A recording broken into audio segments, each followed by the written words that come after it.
Hello everyone. जे mains 2023 में question पूछा गया था स्टैटिस्टिक्स के ऊपर। Mean and variance of a set of 15 number is 12 and 14। यानी कि n1 इक्वल टू 15 दिया हुआ है। मीन का value x1 bar equal to 12 दिया गया है। और सिग्मा वन स्क्वायर का वैल्यू 14 दिया गया है ना। मुझे ये कैसे पता? क्योंकि यहाँ पर दो डेटा सेट मुझे दिए गए हैं। इसी तरीके से एक डेटा सेट सेकेंड है, वो भी 15 नंबर्स का है।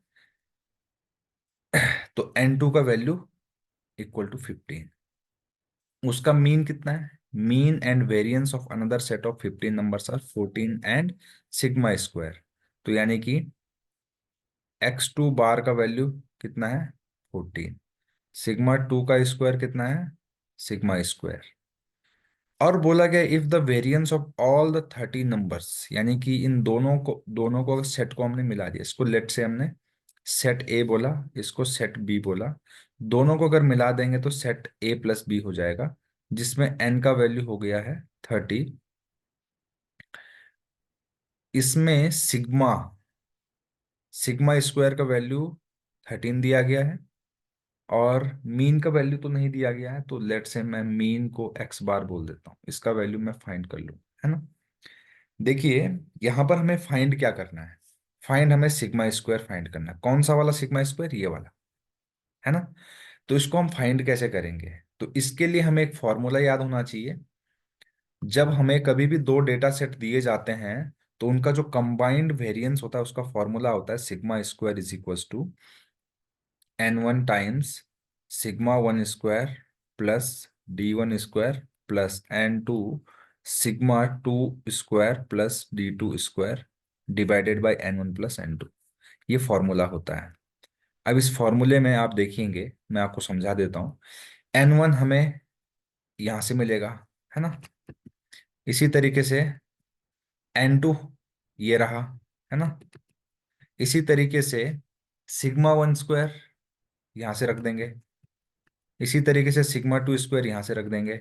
But what is d1 and d2? अब ये d1 और d2 मैं कहां से लेके आऊंगा? तो देखिए, d1 जो होता है, d1 इज इक्वल टू होता है x1 बार में से x बार को माइनस करने पे मिलता है। और d2 जो होता है वो x2 बार में से x बार को माइनस करने पे मिलता है।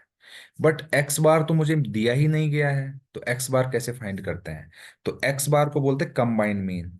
तो x बार का जो फॉर्मूला होता है कंबाइंड मीन का, वो होता है n1 x1 bar plus n2 x2 bar upon n1 plus n2, है ना।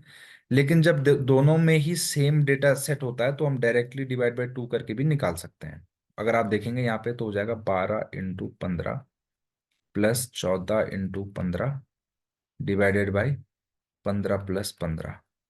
अगर आप देखेंगे, इसको कैलकुलेट करेंगे 15 को कॉमन लेने के बाद, तो ये कुछ हो जाएगा 12 + 14 अपॉन 2, यानी कि 13 आ जाएगा। यानी कि एक्स बार का वैल्यू आ गया 13। तो हम इजीली d1 और d2 का वैल्यू कैलकुलेट कर सकते हैं। तो d1 का वैल्यू कितना हो जाएगा? अगर आप x1 बार में से x बार माइनस करेंगे तो आपको मिलेगा -1। और x2 बार में से x बार को माइनस करेंगे तो आपको मिल जाएगा यहाँ पर 1। राइट। अब इन वैल्यूज को अगर मैं यहाँ पे पुट करूंगा तो मुझे आंसर मिल जाएगा। तो सिग्मा स्क्वायर, इसका वैल्यू 13 दे रखा है, तो 13 पुट किया इक्वल टू n1 का वैल्यू 15 है, तो n1 और n2 दोनों का वैल्यू 15 है। सिग्मा वन स्क्वायर का वैल्यू 14 है। d1 का स्क्वायर अगर मैं स्क्वायर करूंगा d1 का तो 1 आएगा। इसी तरीके से 15 सिग्मा टू को हमने सिग्मा स्क्वायर बोला है, प्लस d2 यानी कि 1 ही आएगा डिवाइडेड बाय 30, है ना। इस इक्वेशंस को हम जल्दी से सॉल्व कर लेंगे। सिग्मा स्क्वायर का वैल्यू मिल जाएगा 13 × 3 = 39, 390 इक्वल टू 15 ले लेते हैं कॉमन, तो यहाँ पे बचेगा 15 प्लस सिग्मा स्क्वायर प्लस 1, है ना। 15 से इसको काट देंगे, है ना। 15 × 2 = 30, 15 × 2 = 30, है ना। 9 बचा, 15 × 6 = 90, 16 प्लस सिग्मा स्क्वायर, है ना। तो यहां से हमें मिलेगा सिग्मा स्क्वायर इक्वल टू 10। तो हमें सिग्मा स्क्वायर की वैल्यू 10 मिल गई है यहाँ से। अगर आपको सॉल्यूशन अच्छा लगे तो प्लीज़ चैनल को लाइक शेयर और सब्सक्राइब करना बिल्कुल ना भूलें। Thank you very much.